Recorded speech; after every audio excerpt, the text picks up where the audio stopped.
그 다음에 232페이지 이제 담보책임 나오죠, 그죠?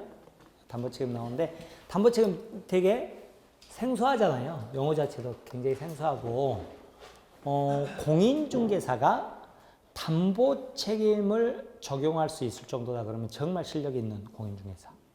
변호사도 시험 공부할 때 채무 불이행은 생각하는데 담보책임은 얼른 생각을 못 해내요. 그만큼이나 담보책임은 이해하기가 되게 힘든, 혼자 공부하며 이해하기 힘든 내용인데 이게 뭐냐면 제가 대표적인 예로 들어드리는데 여러분이 아파트를 샀어요. 매수인이라고 그러죠. 그죠? 그리고 작년 가을이에요. 작년 가을에 1년 내내 예가 똑같아요. 그래야 여러분이 안 잊어먹으니까 지금이 이제 겨울이어도 지금 여름이라고 생각하고 작년 가을에 매매 계약을 했어요. 아파트 샀다고 그랬죠? 그리고 여러분이 입주했어요. 이제 들어갔어요. 그리고 살았죠. 그죠? 다 이행하고 이제 살았잖아요. 살았는데 쭉 살다가 올 여름에 장마철에 외벽에서 비가 새기 시작합니다. 물이 새기 시작해요. 물이 새기 시작하죠. 그죠? 그러면 이제 뭐 해야 돼요? 방수공사 해야 될 거 아니에요. 방수공사 해가지고 400만 원이 들었어요. 그것을 과연 나한테 아파트 팔고 간 매도인에게 청구할 수 있느냐? 그 문제죠. 어떨 것 같아요? 사례는 이해했죠? 작년 가을에 계약하고 내가 들어가서 잘 살고 있었는데 올 여름 장마철에 막 비가 새, 벽에서 막 비가 새요. 그러니까 몽골 막 이렇게 되죠, 그죠? 그러죠? 그 방수공사비 매도인에게 청구할 수 있느냐? 예? 아니 그냥 편하게 말씀해 보세요. 할 수 있을 것 같아요, 없을 것 같아요? 그 전에 생 것을 그 전 사람이 알면 해줘야죠. 알도 모르든 청구할 수 있어요. 알도 모르든. 네, 알도 모르든 청구할 수 있어요. 그런데 대부분의 사람들은 어쩌냐면 뭐 짜증 정말 엄청나네. 그러면서 판사람 막 정말 나쁜 뭐 XX 막 이렇게 하면서 그러면서 막 열받잖아요. 나는 왜 이렇게 막 운이 없지? 막 이렇게 하거든요. 근데 다 할 수 있어요. 다 할 수 있어요. 어떻게 하냐면 대신에 비가 새는 것, 물이 새는 것은 이유가 되게 여러 가지가 있어요. 그러니까 그 원인을 정확히 이제 잡아야죠. 그죠? 이 집의 하자 때문에 그랬다. 집의 하자 때문에 뭐 이랬다. 그죠? 이랬을 때죠. 그죠? 그랬을 때는 미리 이제 사진 다 찍어놔야죠. 그죠? 찍어놓고 공사하신 분한테 사실 확인서 뭐 이런 것도 다 받아놓는 거예요. 받아놔가지고 이 집이 애초에 뭐 금이 가 있었다. 금이 가 있어가지고 그것 때문에 이렇게 뭐 결로 현상이 생기고 어쨌다. 그런 거. 그리고 공사한 거 사진 찍고 공사 다 하고 사진 찍고 영수증 첨부하고 그랬죠? 그렇게 한 다음에 정식 재판하면 골치 아프잖아요. 근데 2천만 원 이하다 그러면 소액사건 심판 청구할 수 있어요. 간단하게. 소액사건 심판 청구하죠? 그럼 판사가 원고 승소 꽝꽝꽝 그럼 400만 원 줘야 돼요. 아셨죠? 이때 매도인이 나도 몰랐다 이러는 거예요. 그래봤자 소용없어요. 그래봤자 소용없어요. 이걸 뭐라 그래요? 담보책임이라고 그래요. 담보책임이라고 그러는 거예요. 네, 그래서 이 담보책임은 채무 불이행 책임하고 좀 달라요. 뭐냐면 매도인의 과실이 없어도 지는 책임, 무과실 책임이다. 이런 식으로 표현을 해요. 무과실 책임이다. 무과실 책임이다. 그렇게 말을 하는데 자 여기 봐보세요. 여기 봐보시면 어쩌냐면 자 원래 우리나라 책임체계예요. 우리나라 책임체계인데 제가 전 시간에 채무 불이행 책임이라는 것을 말씀드렸잖아요. 그죠? 채무 불이행 책임은 왜 채무가 생겼어요? 계약을 했기 때문에. 그죠? 그래서 계약을 했다 그러면 계약 책임이에요. 계약 책임. 채무 불이행 책임이 계약 책임의 대표예요. 대표. 그런데 교통사고 났어요. 교통사고. 그럼 가해자가 피해자에게 손해배상 해줘야 되잖아요. 그죠? 이거는 무슨 책임이냐면 불법행위 책임이라고 그래요. 불법행위 책임. 교통사고 난 것은 계약한 거예요, 안 한 거예요? 뭐 둘이 계약했어요? 뭐 너가 며칠 몇 시에 나를 살짝 왼쪽 엉덩이를 박아줘. 그러면 내가 뭐 어쩌고저쩌고 이렇게 계약한 게 아니잖아요. 그죠? 계약의 세계가 아니다. 그럼 무슨 책임이라고 그래? 불법행위 책임. 불법행위 책임. 우리나라는 양대 책임 체계예요. 양대 책임. 그러니까 지금 간단히 말씀드리면 계약의 세계면 무슨 책임? 계약 책임. 채무 불이행 책임은 어디로 들어가요? 계약 책임으로 들어가겠죠. 그죠? 근데 계약의 세계가 아니다. 그럼 무슨 책임? 불법행위 책임. 이렇게 양대 책임이라고요. 양대 책임이에요. 그런데 이 사이에 정체를 알 수 없는 우리 민법에가 규정이 있어요. 뭐라고요? 담보 책임이라는 것을 집어넣어서 담보 책임을 담보 책임인데 이 담보 책임은 자 법으로 정해놨다 그래서 법정 책임이라고 그러고요. 자 무과실 책임이다 이렇게도 표현을 해요. 자 우리 저번 주에 여러분 이거 기억할지 모르겠는데 이렇게 허수아비처럼 이거 있었죠. 그죠? 불능이 있었잖아요. 불능. 여기가 법률행위 성립시에서 원시적 불능, 후발적 불능이 있었잖아요. 후발적 불능. 이거 됐었죠. 그냥? 그랬죠? 그랬잖아요. 이때 채무자의 기책 사유가 있으면 그랬잖아요. 이게 이제 채무 불이행 책임 중에서도 이행 불능이다 그랬잖아요. 채무자의 기책 사유가 없으면 무슨 문제였죠? 누가 피보느냐 그랬죠? 위험부담의 문제. 그래서 쌍방 기책 사유 없을 때 채권자 기책 사유가 있을 때 그랬잖아요.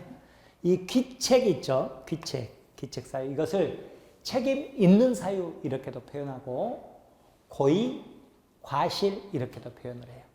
그러니까 고의 과실이 있다. 책임 있는 사유가 있다.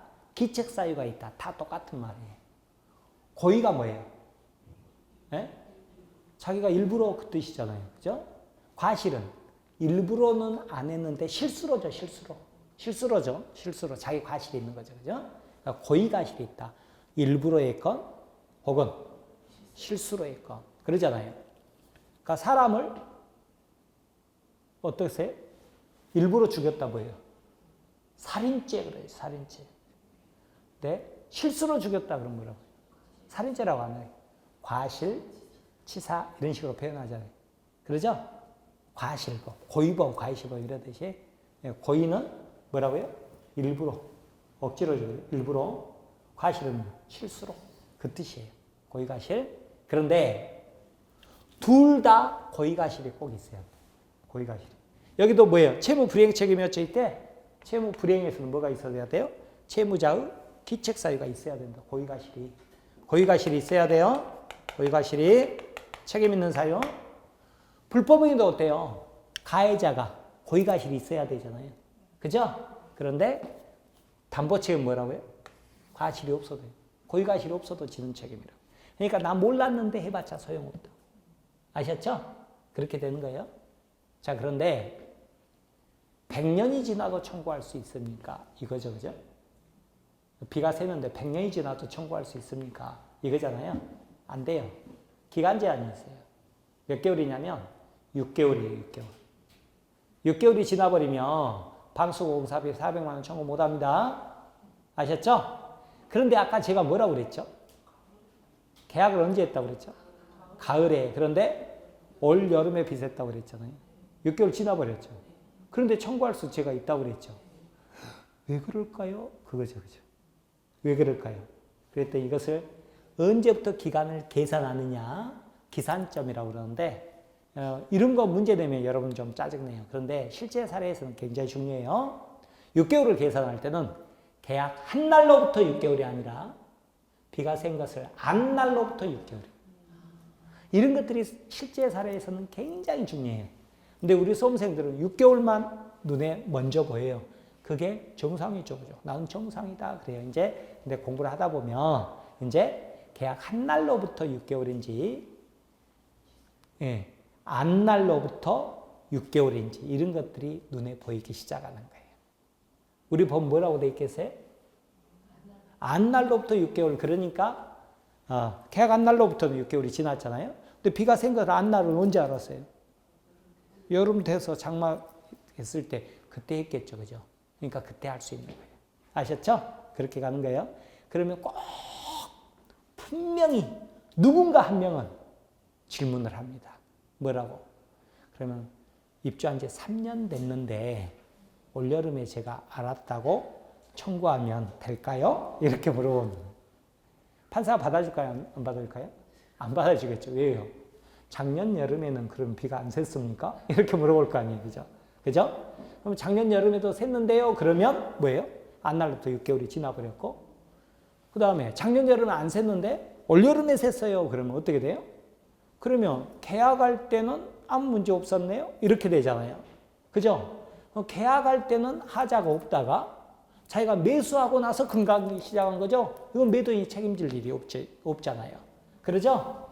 그렇게 되잖아요. 그러니까 이제 그때는 안 되죠. 그래서 또 무슨 말이 나오냐면 하자의 판단 시기. 하자가 언제 있었느냐 그러면 계약 시. 이런 말이 나오는 거예요. 아셨죠?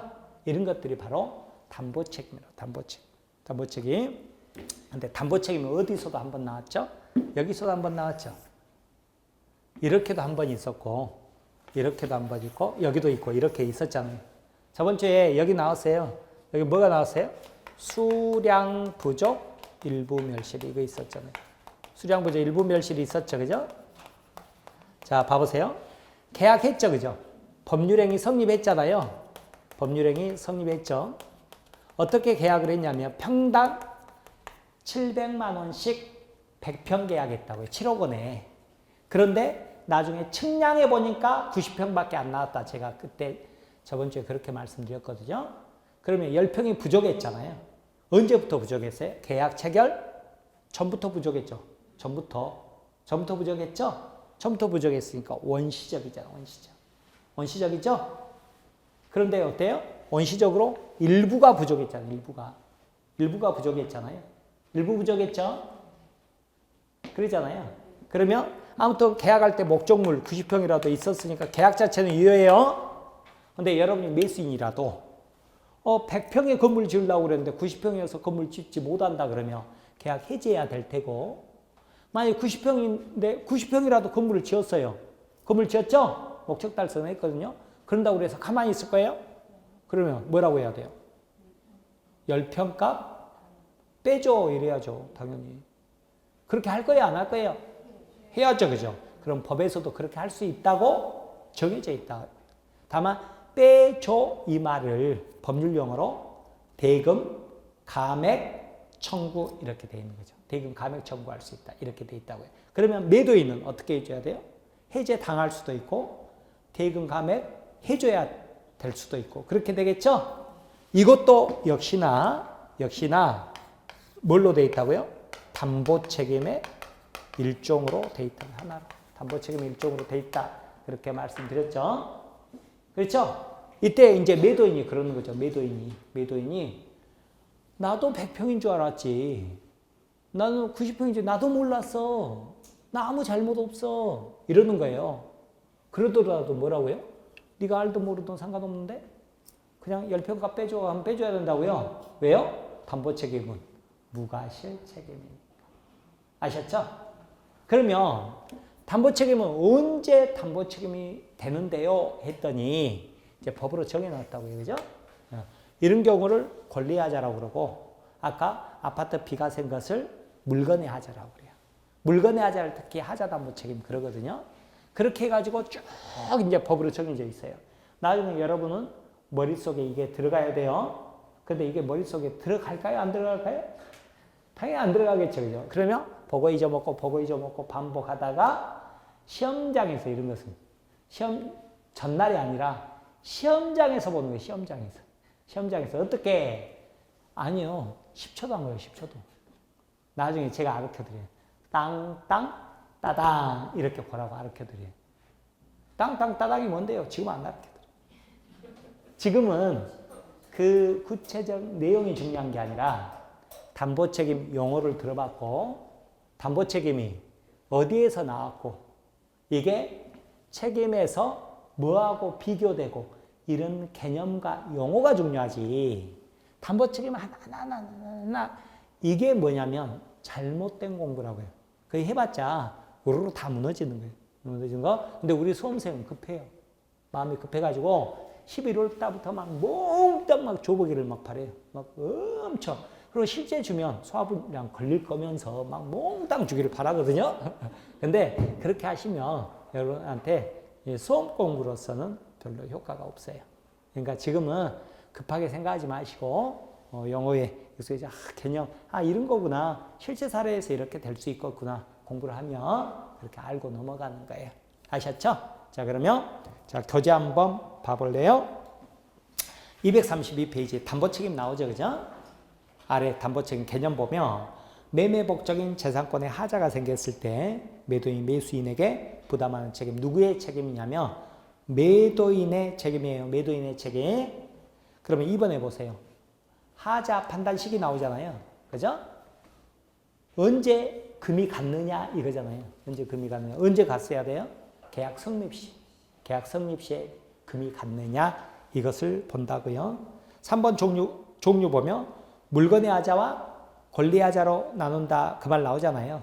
그렇게 나오죠. 그죠? 물건의 하자를 하자담보책임이라고 그러는데 뭐 지금 이런 것을 내용 법조문이 있죠. 그죠? 내용 이런 거 알 필요 없어요. 아셨죠? 알 필요 없죠. 그죠? 다만 아까 언급드린 것 중에 하나 중에서 법조문 보면 582조 권리 행사기간 나오죠. 그죠? 행사기간 나오잖아요. 여러분은 6개월 이런 것만 보는데 이제 나중에는 뭣도 본다고요? 그 사실을 안날로부터 이런 것들이 실제로 굉장히 중요하다는 것을 알게 될 거예요. 지금은 여러분은 이런 것들은 머릿속에 담으려고 꿈도 꾸지 마세요. 꿈꿔도 안 담아져요. 꿈꿔도. 담보책임 용어도 모르는데 뭐 한 날, 계약 한 날, 뭐 사실 한 날 이런 게 뭐 눈에 들어오겠어요. 그러니까 이런 문제 의식만 한번 들어보고 넘어가 버리는 거라고요. 아셨죠? 넘기세요. 자, 양가로 1번에 물건의 하자 그랬죠? 물건의 하자 오른쪽 235페이지는 양가로 2번에 권리하자 이렇게 나와 있잖아요. 그러니까 담보책임은 물건의 하자, 권리의 하자 나누는데 그죠? 얘를 제가 두 가지 말씀드렸죠? 아파트 물이 샌다. 이건 뭐겠어요? 물건의 하자잖아요. 물건의 하자. 물건의 하자죠? 내용 읽지 마세요. 아셨어요? 내용 읽지 마세요. 읽지 마시고 그 다음에 오른쪽 오시면 권리하자 나오죠? 권리하자 나오는데 권리하자도 1, 2, 3, 4, 5 다섯 가지가 있어요. 동그라미 1, 2, 3, 4, 5 나오죠? 그죠? 다섯 가지 있죠? 그 중에서 제가 한 가지 말씀드린 게 동그라미 3번이죠. 그죠? 뭐라고 나요? 수량 부족 나오잖아요. 그죠? 300평 매매계약 체결했으나 30평이 부족한 경우 그런 거 나오잖아요. 그죠? 아셨죠? 그리고 내용 읽으려고 하지 마세요. 그래서 법조문 보면 574조에서 수량 부족 일부 멸실 이런 말 적어져 있잖아요. 그죠? 그렇게 보시면 돼요. 이렇게 보시고 내용 읽지 마세요.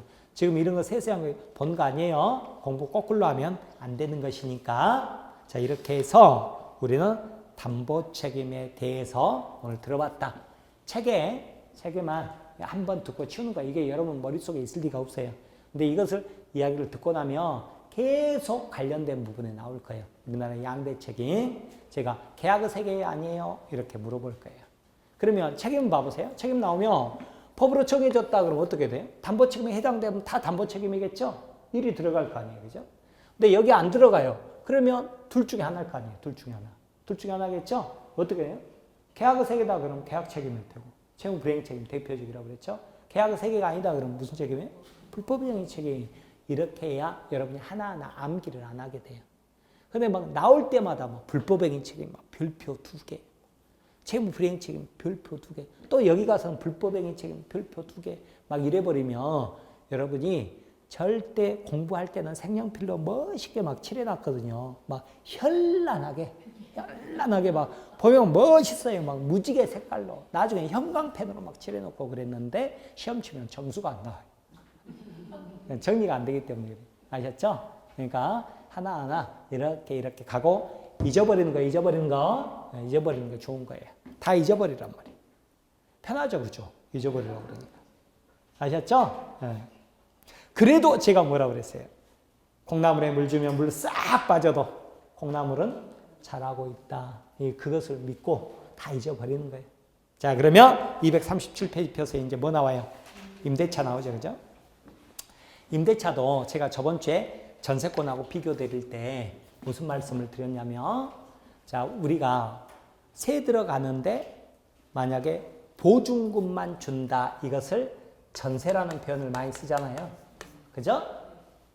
그런데 보증금 얼마에 월세 얼마 이것을 뭐라고 그래요?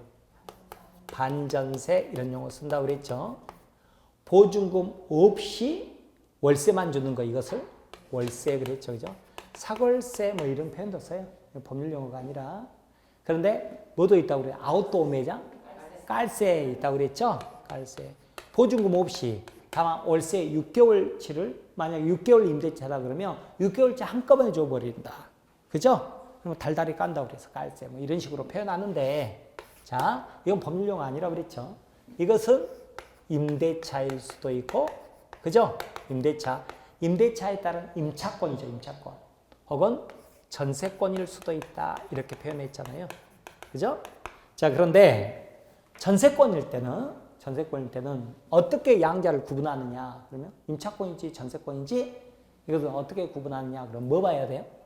등기부 봐봐요. 등기부. 왜냐하면 전세권은 물권이에요, 채권이에요? 물권이잖아요.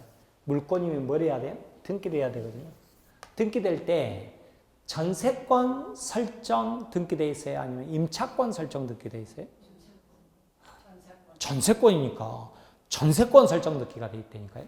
그러니까 등기부를 보면 반드시 등기가 돼 있어야 돼요. 등기가 되더라도 뭘로 돼 있어야 된다고요? 전세권으로 등기가 돼 있어야 된다고요. 아셨죠? 그럼 전세권이에요. 이게 아파트가 상가가 전세권으로 등기가 돼 있다 그러면 전세권. 아셨죠? 그런데 등기가 안 돼 있거나 등기가 안 돼 있어요.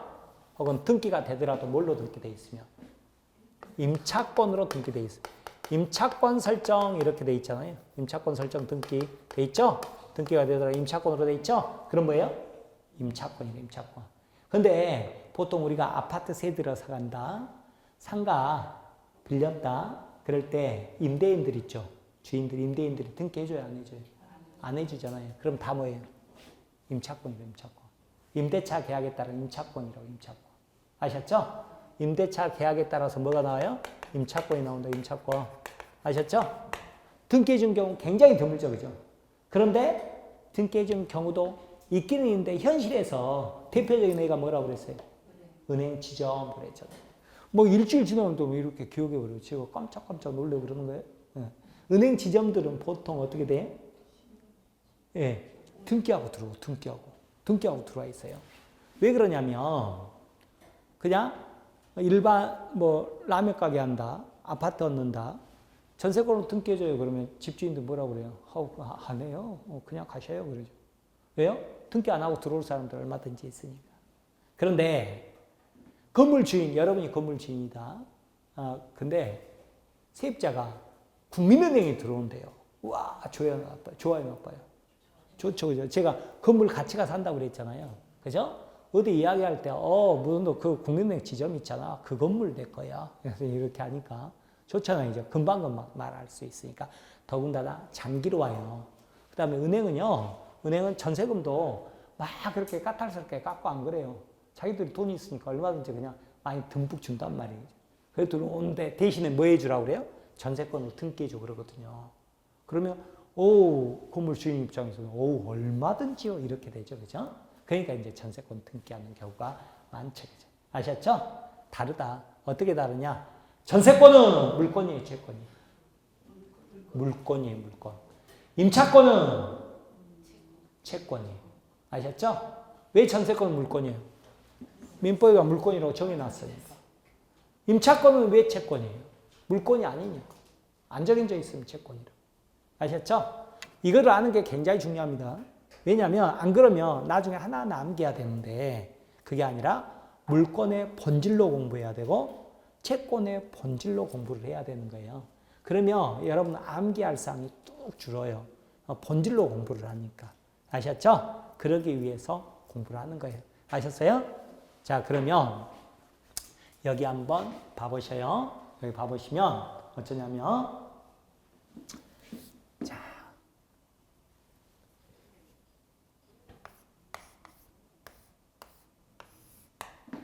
자, 건물주가 A예요.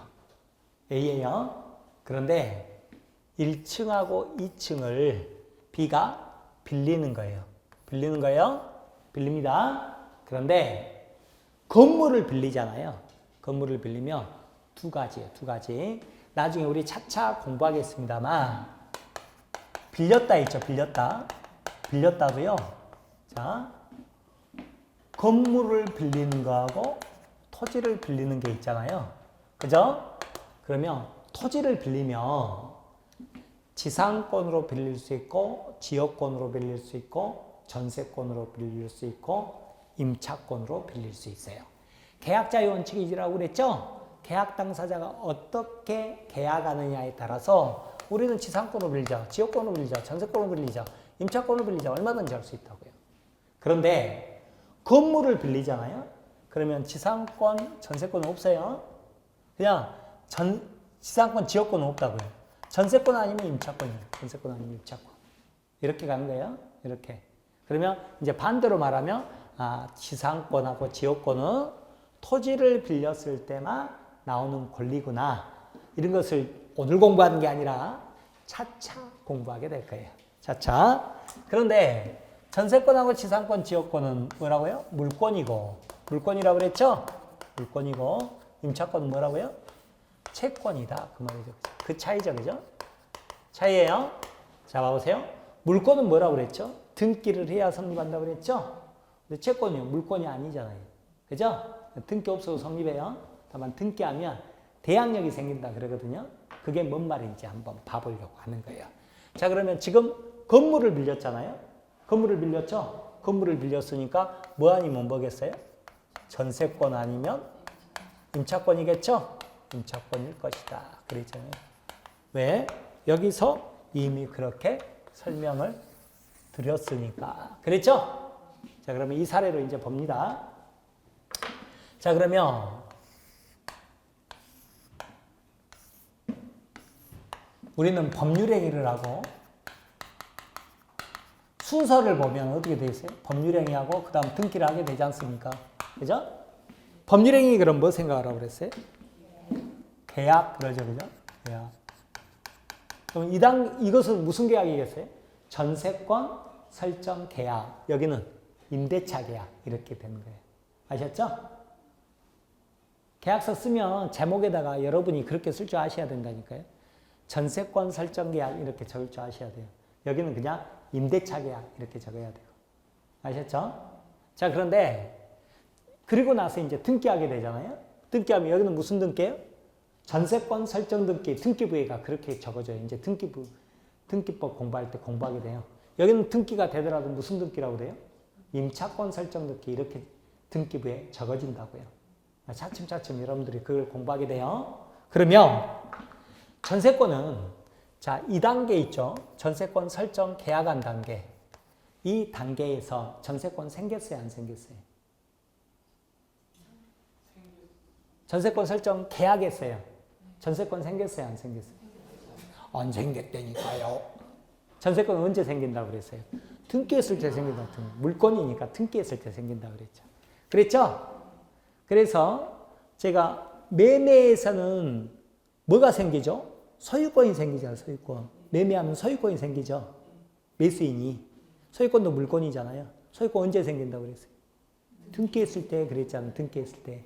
계약 단계, 등기 단계 제가 구분하라고 그랬잖아요.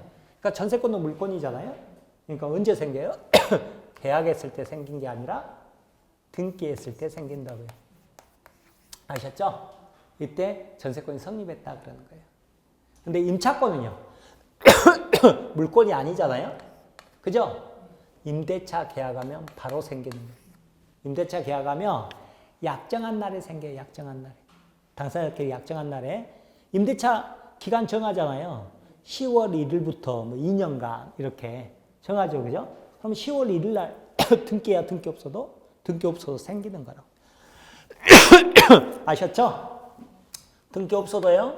등기 없어도. 근데 등기 할 수는 있어요. 등기 할 수는 있는데 잘 안 해지죠. 그럼 이제 무슨 차이인지 한번 공부합니다.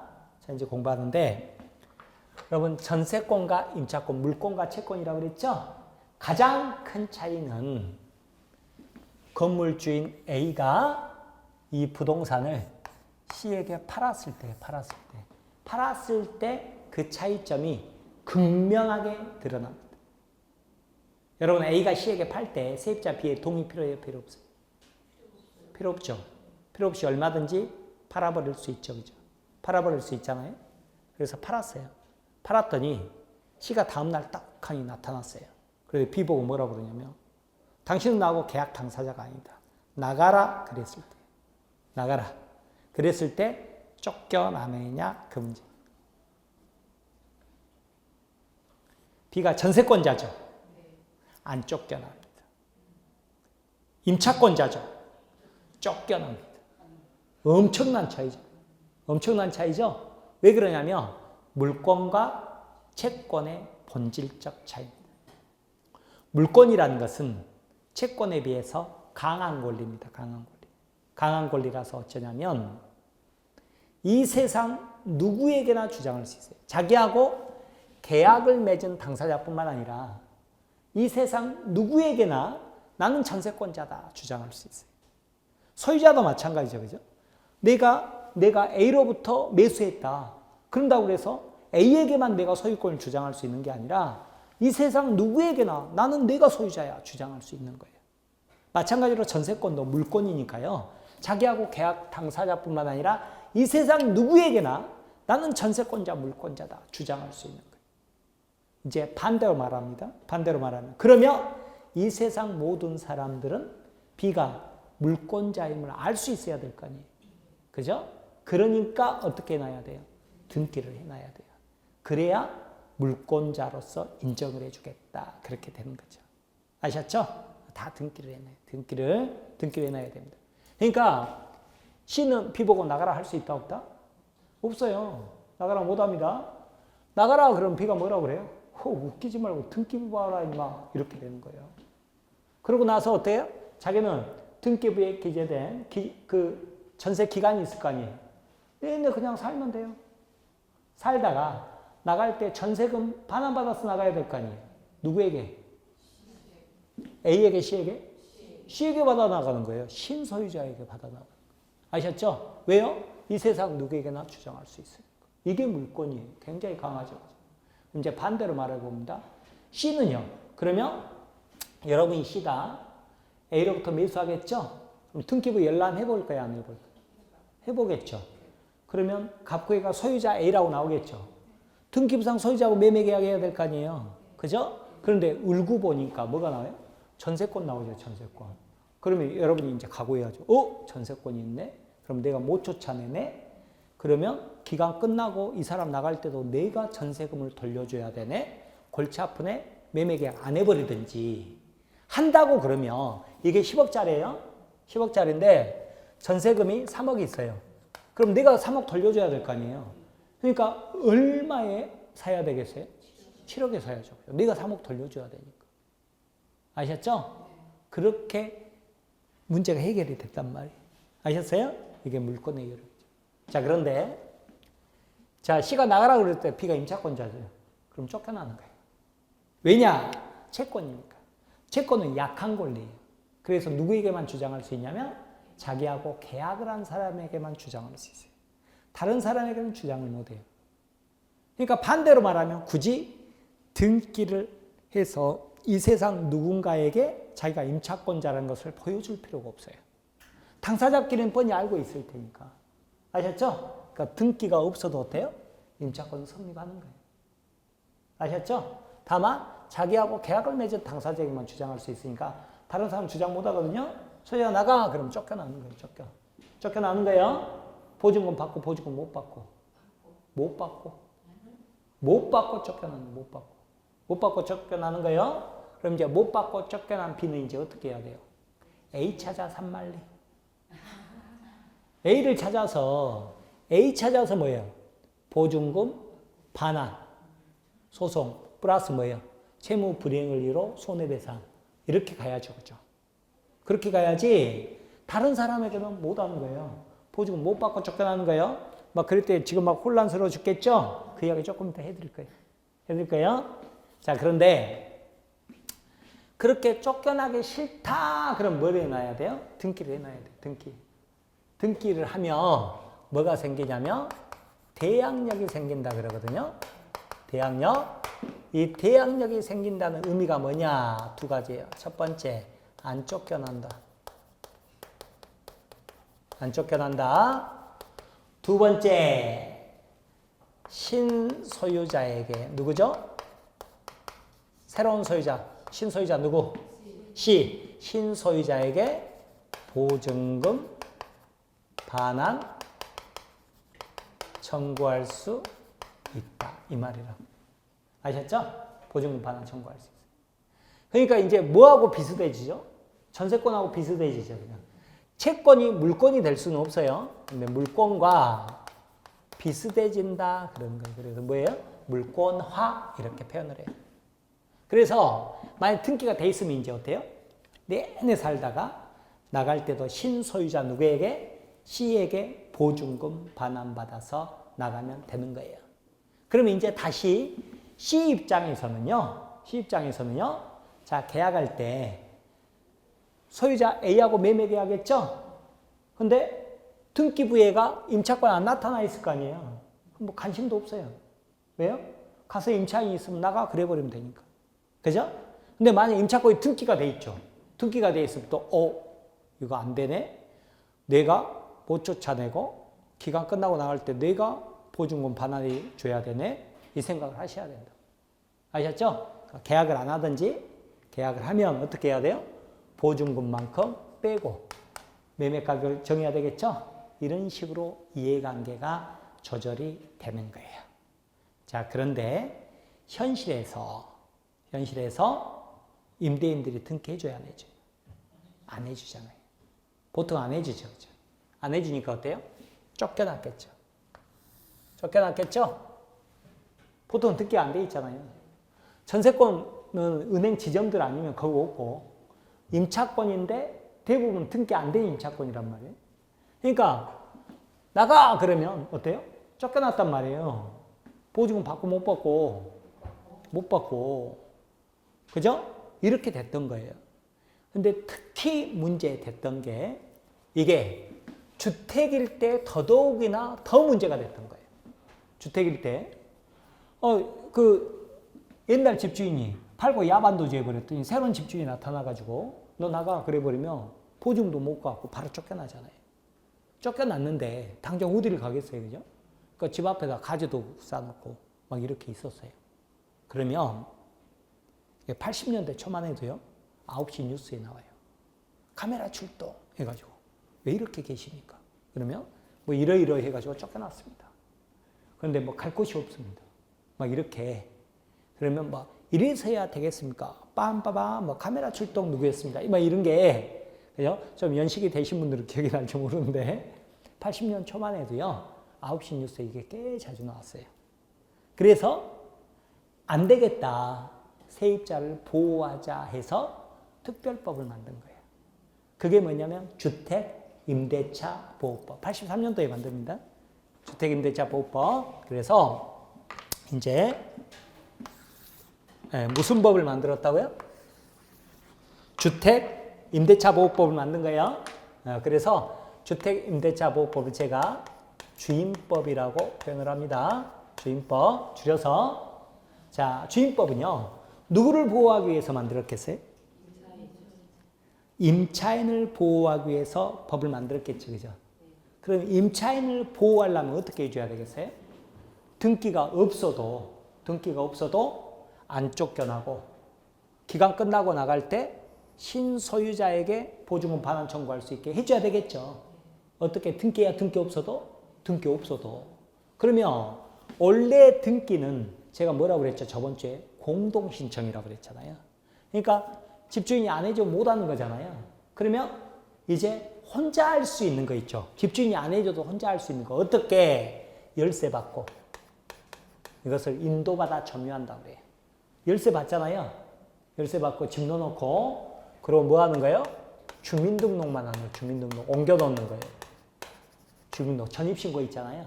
전입신고만 해놓죠. 그러면 언제로부터? 그 다음 날로부터 뭐가 생긴다?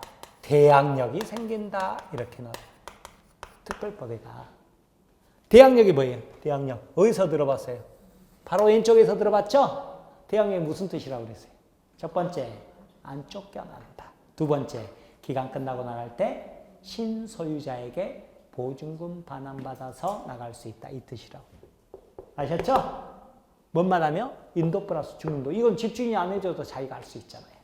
그래서 민사특별법에서 이렇게 해놓은 거예요. 이렇게 해서 보호를 받은 거예요. 이렇게.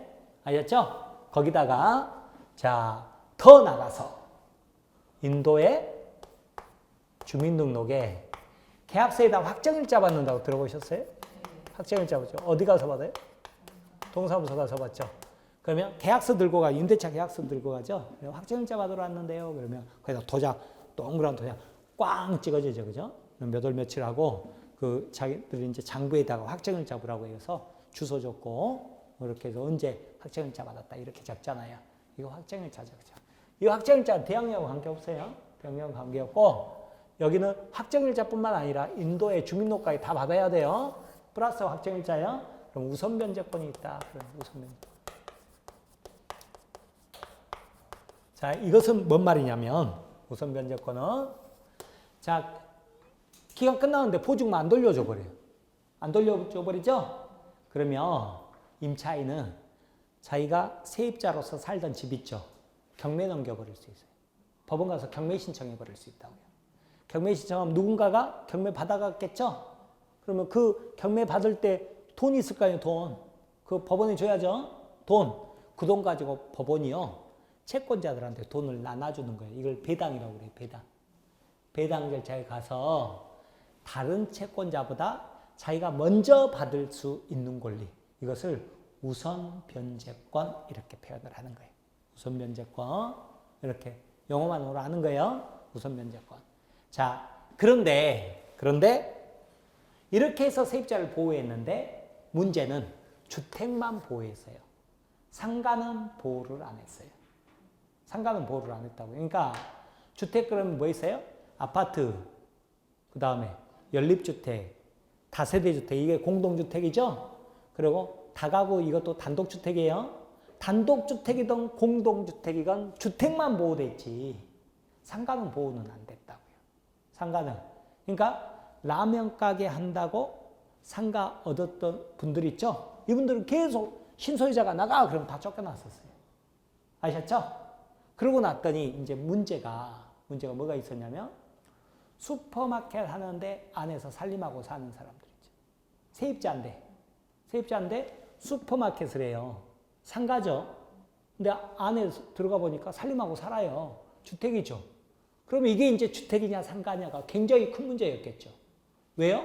주택으로 보면 보호받는데 상가로 보면 보호 못 받으니까. 아셨죠? 다방을 그 상가 얻어서 다방하고 있는데 내실이라고 있잖아요. 내실. 거기서 자기가 밥도 먹고 잠도 자고 이래요. 주택인가? 막 이렇게 헷갈리잖아요. 그래서 주택이냐 상가냐 굉장히 중요했던 거예요. 이거에 대해서 우리 판례 입장은 건축물 대장이 뭘로 적어져 있느냐 이거 아니에요. 그게 아니라 실질적으로 판단해요. 슈퍼마켓 사례에서는 슈퍼마켓이 더 넓었어요. 넓었지만 실질적으로 가족끼리 전입신고, 주민등록 해가지고 실질적으로 그래서 가족 공동생활을 하고 있다 그러면 주택으로 봐줬어요. 그래서 보호된다 그랬어요. 그런데 다방 사례에서는 설령 내실이 있어가지고 거기서 밥도 먹고 잠도 자더라도 가족 공동생활을 할 수 있는 공간이 아니다.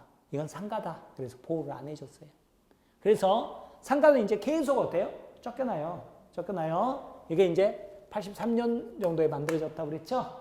그러다가 2001년도에, 그죠? 2001년도 들어가지고 뭘 만드냐면 상가 건물 임대차 보호법을 만든 거예요. 제가 이걸 줄여서 상임법 그래요. 이제 상가도 보호하자 이렇게 된 거라고. 상가도 보호하자. 그러면 논의 구조가 똑같겠죠? 어떻게?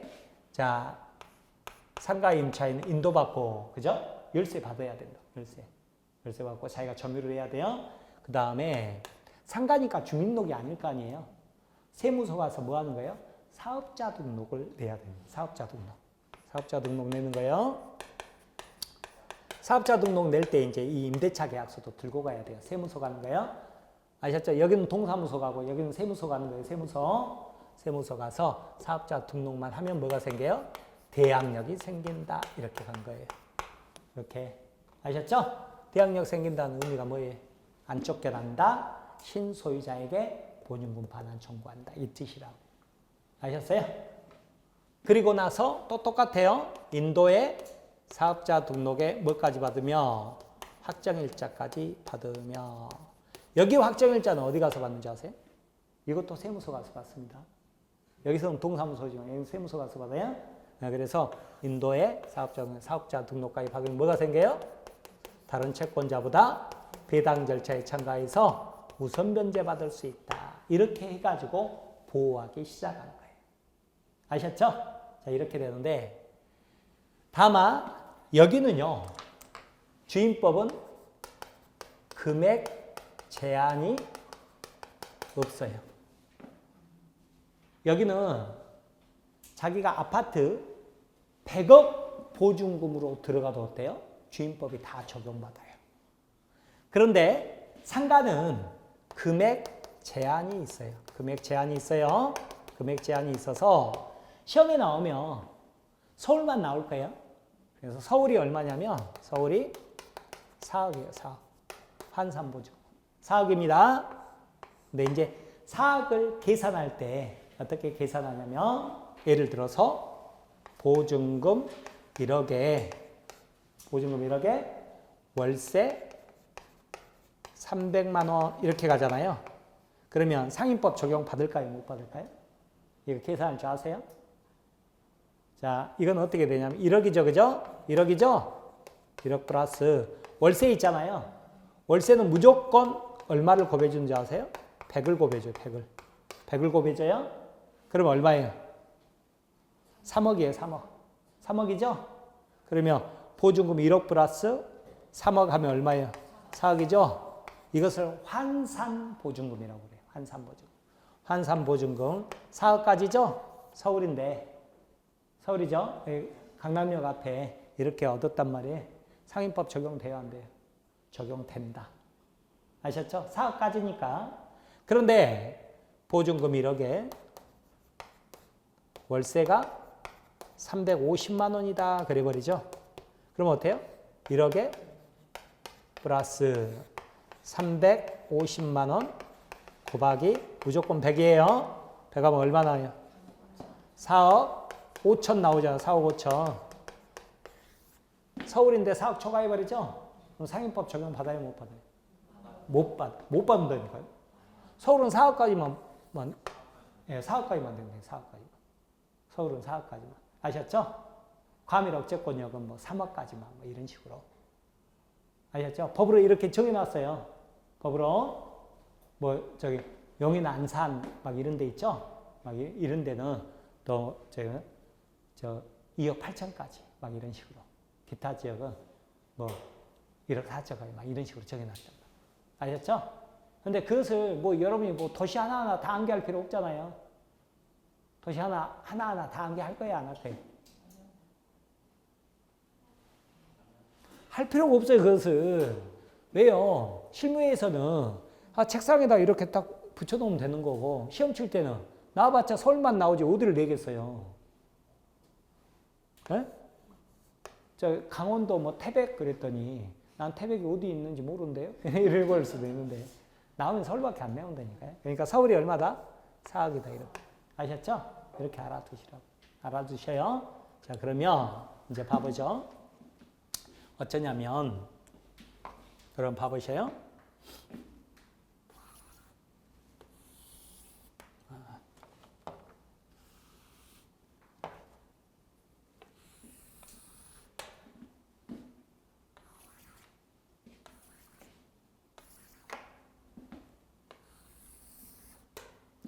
자, 전세권이 있잖아요. 그죠? 임차권이 있잖아요. 임차권. 민법상 임차권. 그죠? 이건 민법이에요, 민법. 민법상 임차권. 그 다음에 여기는 주택 임대차 보호법상 임차권이 있을 거 아니에요. 여기는 상가 건물 임대차 보호법상 임차권이 있겠죠, 그죠? 그 내용이 비슷한 듯 하면서도 조금씩 달라요. 달라요. 그래서 그 내용은 지금 차치하고라도 무슨 법이 적용되는지는 아셔야 될 거 아니에요. 그죠? 뭐 무조건 상가면 상인법 적용된다 이러면 안 된단 말이에요. 안 되는 거예요? 자, 그러면 이제 무슨 법이 적용되나 알기 위해서 가장 크게 딱 구분하는 게 뭐예요? 이거죠. 전세권은 뭐예요? 물권. 임차권, 주임법, 상인법은 채권. 이렇게 먼저 구분하는 거예요. 그럼 언제 전세권이라고 그랬어요? 네? 언제 전세권이라고요? 전세권으로 등기가 돼요. 등기가 되더라도 뭐예요? 전세권으로 등기가 돼 있느냐 이걸 보라고요. 그러면 아파트건 단독주택이건 상가건 토지건 다 뭐예요? 전세권이라고. 물권인 전세권. 아셨어요? 그런데 등기가 안 돼 있거나, 그죠? 등기가 안 돼 있거나, 등기가 되더라도 임차권으로 등기돼 있죠? 그럼 이제 다 임차권이죠, 임차권. 임차권이에요? 임차권인데, 이제 봐보세요. 임차권인데, 어떻게 적용되는지를 한번 봐봐요.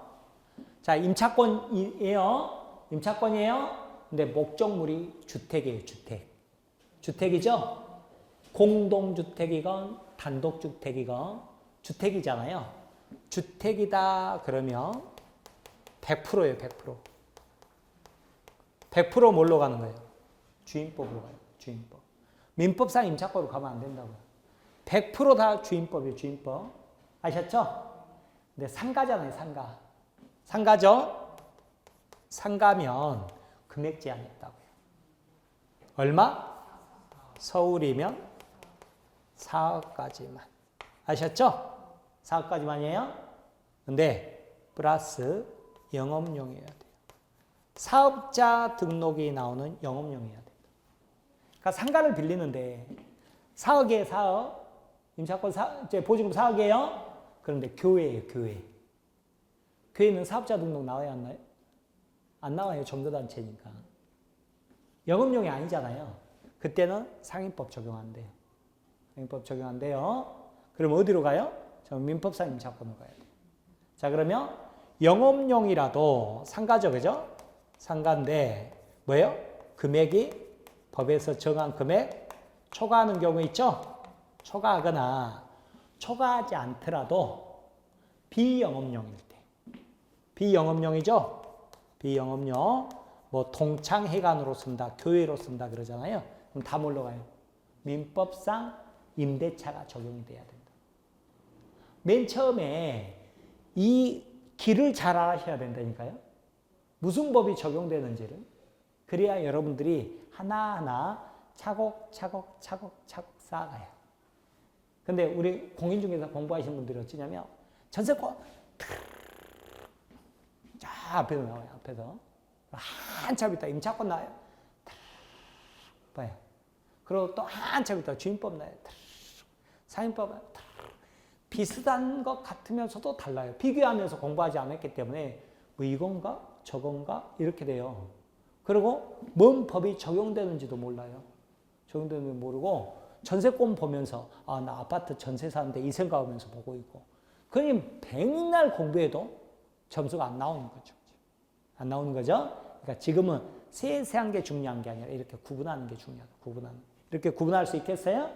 자, 그 다음에 토지도 빌릴 수 있어요, 없어요? 토지도 임차권으로 빌릴 수 있어요, 없어요? 토지도 임차권 빌릴 수 있다고 그랬죠? 토지 빌리잖아요. 그러면 100%또 뭐예요? 토지다 그러면 100% 뭐예요? 민법상 임차권이에요. 왜냐하면 토지는 주택도 상가도 아니잖아요. 아니죠? 자, 이것을 무슨 법이 적용되는지를 먼저 아셔야 된다. 아셨어요? 그리고 나서 같은 점과 다른 점을 들어가는 거예요. 같은 점, 다른 점. 같은 점으로는 다 유상해야 돼요. 다 유상해야 돼요. 여기는 뭐가 있어야 돼요? 전세금. 유상이니까 전세금. 여기는요. 임차 거꾸로 읽으면 뭐라고 그랬어요? 차임. 그게 보증금이든 월세든 차임이 다 있어야 된다고. 왜요? 공짜로 임대차 있다 없다? 없다. 공짜로 빌려주면 사용대차라고 제가 저번 주에 말씀드렸잖아요. 그죠? 다른 점도 있겠죠. 다른 점. 여기는 방금 공부한 게 뭐였어요? 전세권은 등기를 해야 뭐예요? 성립하는 거죠. 성립하는 거예요. 여기는 등기 없어도 성립하는 거죠. 성립해요. 근데 등기하면 뭐가 생겨요?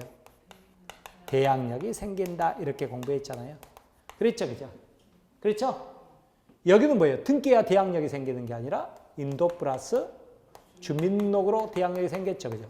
여기는 인도 플러스 사업자 등록으로 대항력이 생겼죠, 그죠? 그렇죠? 자, 우선 변제권 나중에 이제 공부하게 돼요. 여기는 우선 변제권이 있거든요.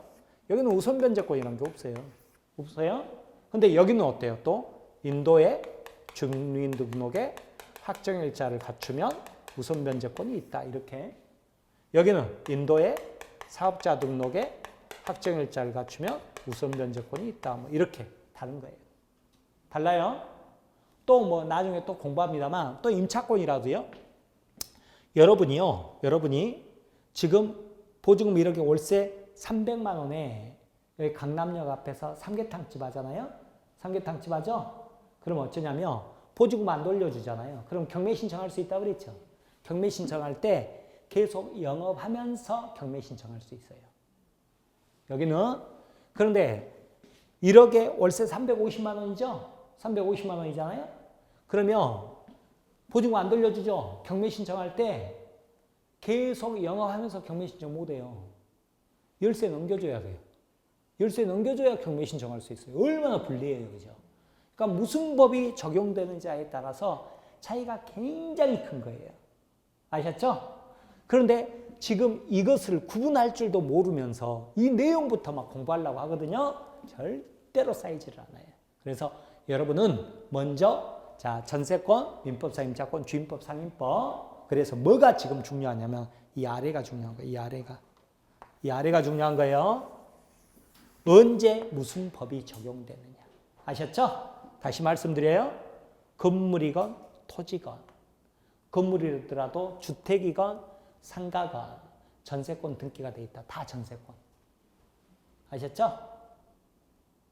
전세권 등기 안 돼 있거나 임차권으로 등기된 임차권이죠? 목적물이 주택이다. 100% 다 뭐 주임법. 상가인데 뭐라고요? 4억 이하여야 돼요. 그 다음에 플러스 영업용이에요. 영업용. 그러면 상임법. 초과하거나 교회처럼 비영업용이다. 보증금 1억이라도 교회예요. 그럼 다 뭐가 돼요? 민법상 임차권. 토지 임차권이다 그러면 또 100% 뭐예요? 임차권. 주택도 상가도 아니니까 이걸 아는 게 굉장히 급선무라고요. 아셨죠? 그러면 이 내용은 이제 이해되시죠? 그러면 여러분이 이제 아파트 세입자로 산다 그러면 대부분 다 뭐예요? 임차권인데 뭘로 무슨 법이 적용되겠어요? 주임법이 적용될 거 아니에요. 그죠? 주임법이 적용되니까 뭘 해야 돼요? 인도 플러스 중독해야 돼요. 중독해야죠. 이제 이것을 더 세부적으로 들어가면 반드시 계약서상 임차인이 주민등록해야 되느냐, 가족상 주민등록도 되느냐, 가족상 주민등록도 된다. 이런 것들을 이제 세부적으로 공부하는 건데 거기가 안 들어가더라도 전입신고 해야 돼요. 안 하면 큰일 나는 거예요. 아셨죠? 그래야 대항력이 생기는 거예요. 그리고 확정일자 받는 것은 대항력하고 관계없다. 이것은 우선변제권의 문제다. 이렇게 되죠. 그러니까 이렇게 해놓고 이제 어땠어요? 아, 이래서 안 쫓겨났구나. 이걸 알 수 있겠죠. 그죠? 아셨죠? 이걸 알면요. 내가 아파트 세입자로 들어가는데 전세권 등기해 주세요. 요구할 필요 있어요, 없어요? 없죠, 그죠? 왜요? 굳이 그러지 않아도 특별법으로 다 보호되잖아요. 그런데 내가 뭐 한다고 등기까지 해가지고 전세권으로 등기할 이유가 없겠네요, 그죠? 근데 가끔 해달라는 사람 있어요, 없어요? 있어요, 있죠? 여기 공인중개사 그러면 욱박 지르면 안 되고 그 사람은 불안해서 그런 거예요. 왜냐하면 사회초년생이 처음으로 임대차 계약 하는데 얼마나 불안하겠어요. 그러니까 어디서 들은 이야기가 있어가지고 등기해 주세요 이 말 하거든요. 그럼 여러분이 설명해 줄 수 있어야 된다. 원하시면 해드릴 수 있습니다. 근데 그거 하려고 그러면 돈 들어요. 몇십만 원, 몇백만 원 들어요. 근데 굳이 그렇게 하지 않아도 특별법에서 이렇게만 하면 다 보호되고 있는데 뭐 한다고 돈 들여서 하시려고 하세요? 그래도 원하면 해드릴게요. 그러면 한다고 하겠어요? 안 한다고 하겠어요? 안 한다고 하겠죠. 그죠? 아셨죠? 그렇게 되는 거예요. 그렇게. 아셨어요? 그런데 예를 들어서 물론 예의가 있습니다만 회사에서 독신자 숙소용으로 아파트를 빌려요. 회사가 임차인이죠. 회사는요. 주민등록이라는 게 있어요, 없어요? 없어요. 그러니까 법인은 주민등록이라는 게 없어요. 법인은 사업자 등록인데도. 그러니까 주인법 적용 받아요, 안 받아요? 못 받아요. 보호받을 수가 없죠. 그러니까 이때는 어떻게 해야 돼요? 임대인을 설득을 해서 뭘 해줘야죠? 임차권 등기하든지 전세권 등기하든지 해줘야 된다. 그때는 이제 임대인이 뭐라고 하겠어요? 왜 남들은 다 등기 안 하고 오는데 우리 집만 등기해야 된다고 그래? 그러면 사정을 설명을 해줘야 된다. 이런 식으로. 아셨죠? 그러니까 기본 뼈대를 세운 다음에 그 다음에 차차 살 붙여가면 되는 거예요. 뼈도 없이 막 나는 살이 좋아요. 막 살만 붙이려고 하지 마시고. 아셨죠? 이게 바로 임차권의 문제예요. 이게 중요한 거죠. 자, 그래서 거기 237페이지 그 임대차 나오잖아요. 이것은 민법상 임차권인 거예요. 민법상 임차권. 아셨죠? 그래서 618조 보면 임대차는 당사자 일방이 상대방에게 목적물을 사용, 수익하게 할 것을 약정하고 상대방이 이에 대해 뭐라고 나오죠? 차임 동그라미. 임차 거꾸로 읽으면 차임 그랬죠? 차임을 지급할 것을 약정함으로써 효력이 생긴다. 그랬죠? 이것도 낙성 계약이죠. 그죠? 자, 성질과 기간 보면 1번 임대차 계약은 약정으로 성립하는 채권 계약이고요. 그 다음에 처분 권한 없는 자도 임대차 계약 체결할 수 있다. 타인의 부동산도 매매 계약 유효 그랬죠? 타인의 부동산 임대차 계약도 유효 그럴 거 아니에요? 임차권은 물권이에요, 채권이에요? 채권. 계약 당사자에게 주장할 수 있다고 그랬죠. 그죠? 따라서 3번. 임대인이 목적물을 제3자에게 팔아버렸죠? 시에게 임차권은 채권이므로 제3자인 세주인에게 임차권을 주장할 수 없다. 4번. 임차인이 임차권을 등기하면 제3자에게 효력이 생긴다. 가로 열고 뭐라고 나와요? 대항력 어렵게 뭐라고 나와 있죠? 두 가지라고 해요. 첫 번째 뭐예요? 안 쫓겨난다. 두 번째 뭐예요? 신소유자예요. 옛날 소유자에게는 청구 못해요. 신소유자에게 보증금 반환 청구할 수 있다. 그 말이죠. 아셨죠? 자, 그런데 넘겨보시면 이 대항력을 갖추는 것은 등기하는 거죠. 그죠? 등기하는 건데 그거 볼 필요 없고 뭐 기간, 임대차 효력 이런 거 볼 필요 없단 말이에요. 아셨죠? 다만 그건 아세요. 굳이 차이점을 주면 상식으로 자, 예를 들어서 임차인은요. 자기가 고치고 살아요? 아니면 고쳐달라고 하는 거예요? 고쳐달라고 하는 거예요. 대신에 사소한 것은 자기가 고쳐야 돼요. 그러니까 예를 들어서 전구 하나가 수명이 다했다 그러면 임차인이 자기 돈으로 가는 거예요. 근데 안전기가 통째로 나가버렸어요. 이건 어떻게 해야 돼요? 임대인에게 고쳐달라고 하는 거라고요. 아셨죠? 근데 임대인이 저기 다른 데서 살아요. 여기 고쳐주러 오려고 그러면 이번 주에 못 온대요. 그러면 어때요? 그냥 고치고 청구하세요 이렇게 되잖아요. 내 돈으로 고치죠. 내 돈으로 고쳤으면 이제 그 돈 달라고 할 수 있어요, 없어요? 있어야죠. 이것을 필요비 이렇게 표현해요. 필요비라고 표현하는 거예요. 아셨죠? 그런데 또 봐보세요. 임차인이 카페 하는데 실내 화장실이 없으면 영업이 잘 안 될 거 아니에요. 그래서 500만 원 들여서 실내 화장실 만들었어요. 그러면 이건 나중에 떼갈 수 있어요, 없어요? 떼갈 수 없죠. 떼갈 수 없는데 건물 가치가 증가됐죠. 부동산 값 오를 거 아니에요. 그러니까 500만 원 임대인에게 달라고 할 수 있어야 돼요? 없어야 돼요? 있어야죠. 이것을 뭐라고 그러냐면 유익비 이렇게 표현하는 거예요. 필요비, 유익비. 그런데 그런 용어는 듣고 흘려버리는 거예요. 지금 머릿속에 담을 수는 없어요. 근데 여러분이 기억한다고 그러면 사소한 것은 내가 고치는데 고쳐달라고 하는구나 임차인. 그런데 만약에 전세권 등기가 돼 있잖아요. 전세권 등기돼 있으면 자기가 고치고 살아야 됩니다. 자기가 은행 지점이 보통 전세권자라고 그랬죠. 안전기가 예를 들어서 이 전등이 100개 있는데 안전기가 100개가 다 나가버렸어요. 하나에 10만 원씩 들어요. 1000만 원 들겠죠? 그거 누가 고쳐야 돼요? 은행이 고치고. 은행이 고쳐. 그게 물권이기 때문에. 이게 물권의 특성이에요. 물권은 강력한 권리라고 그랬죠. 강력한 권리. 대신에 자기가 고치고 살아야 돼요. 근데 채권이 임차권은 어때요? 임대인에게 고쳐달라고. 근데 자기가 고쳤다 그러면 뭘 청구할 수 있다? 필요비, 그죠? 건물 가치를 증가시켰다 그러면 뭐예요? 유익비 이렇게 가는 거예요. 아셨죠? 그러니까 이런 이야기만 듣고 가는 거예요. 그래서 238페이지 보면 1번 임대인의 의무 나오죠. 양가로 1번에 주된 의무 그래서 수선 의무 나오잖아요. 수선 의무. 임대인이 수선 의무를 지는 거예요. 아셨죠? 그러니까 반대로 오른쪽 오세요. 2번 임차인의 권리 나오죠? 임차인의 권리. 필요비, 유익비 합쳐가지고 비용이라고 그러는데 626조이라. 임차인이 임차물 보존에 관한 무슨 용어 나와요?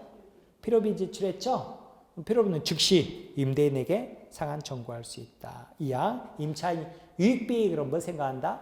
화장실 떼갈 수 없는 거. 유익비를 지출한 때는 임대인은요 종료시죠. 임대차 종료시 500만 원 가치가 증가했죠. 그 가액 증가 현저한때 안에 임차인이 지출한 금액이나 증가액을 상환해야 한다. 그랬죠. 그죠? 이렇게 보시면 돼요. 아셨죠? 부속물 이거 천정의 에어컨인데 이런 거 지금 보실 필요 없어요.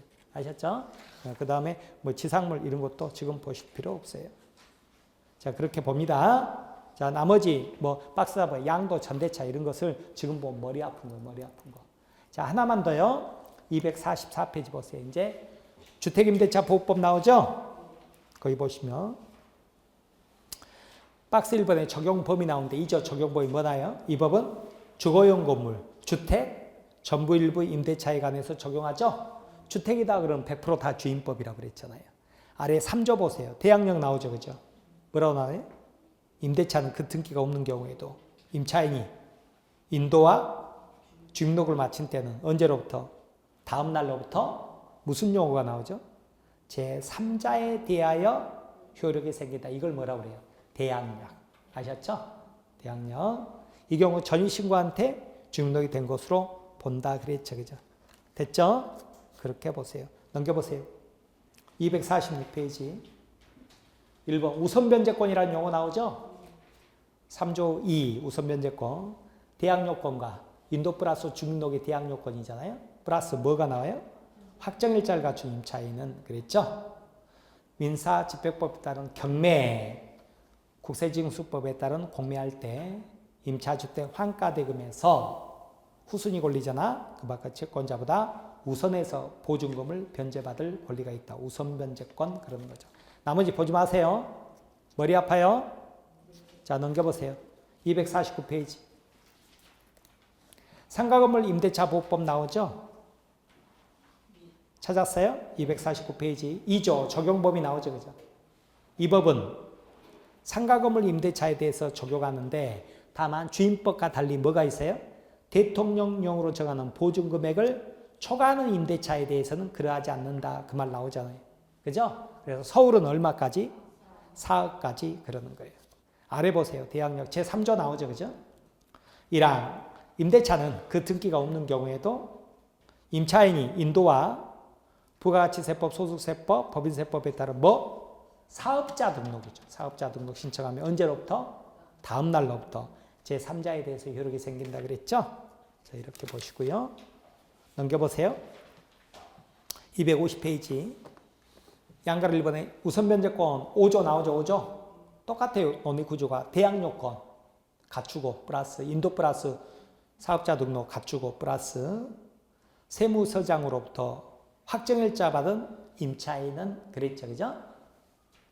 민사집행법에 따른 경매 또는 국세징수법에 따른 공매 시 임차 건물 환가대금에서 후순위 권리자나 그 밖의 채권자보다 우선하여 보증금을 변제받을 권리가 있다. 아셨죠? 자, 이렇게 보시고 나머지 세세한 것들 보면 오히려 손해요. 뭐 용어 정도 뭐 여러분이 눈에 보고 싶으면 보지 이 세부적인 것을 지금 채우려고 하지 마시라고. 아셨죠? 무슨 법이 적용되는지가 훨씬 중요하니까. 자, 이렇게 해서 오늘 강의는 마치도록 하겠습니다. 여러분 대단히 수고 많으셨습니다. 감사합니다. 네. 다음 주는 어디 들어갈 거냐면 특별법 중에서 주임법, 상임법 외에는 이 기초 강의에서는 안 해요. 보면 오히려 머리만 아프니까. 계약법 끝났죠, 그죠? 끝났으니까 물권법, 총책 부분 들어갈 겁니다. 네, 여러분 대단히 수고 많으셨습니다. 감사합니다.